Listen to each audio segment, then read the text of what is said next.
So, ito yung rainbow trout na nahuli namin yesterday. Para siyang bangus, guys, di ba? Ang pinagkaiba niya lang, iba yung kulay ng kanyang meat. Yung bangus puti, ito ay orange. So, ngayon, eksakto lang yung laki niya. So, ilalagay ko siya sa oven. Ibo-broil ko para siyang ihaw. So, papakita ko sa inyo ang aking nilalagay pag binroil ko siya.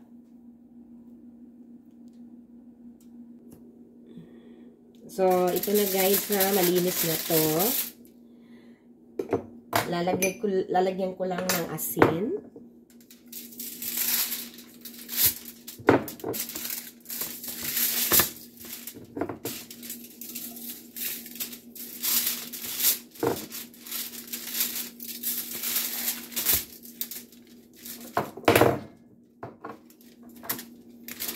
Tapos, black pepper, ground bell pepper.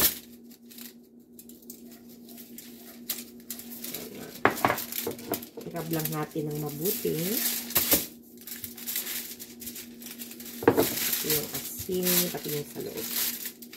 Lagyan din natin ng black pepper. Black pepper ang loob nito. Okay? And then, dried oregano, guys.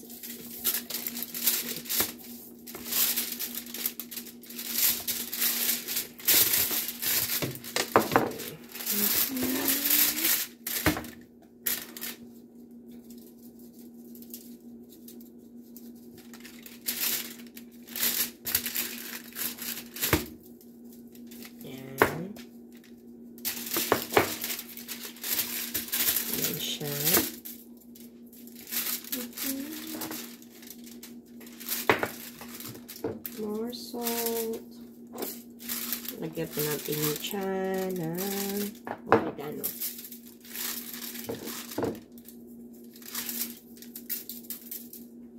At olive oil, guys. Para hindi siya dry pag nilagay natin sa oven.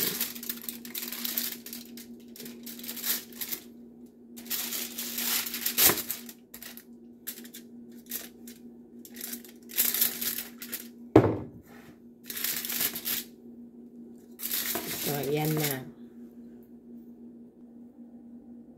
So, yan na guys.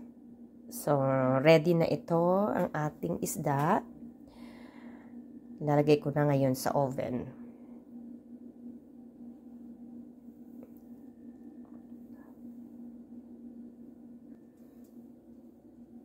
So, nilagay na natin guys sa oven. So, naka-broil po ito guys. 450 lang. So, mamaya balikan natin. Kasi babalik na rin natin pag luto na yung kabilang side. Babalik na rin ko guys yung aking isda. Ayan. Balik na rin natin ngayon ito.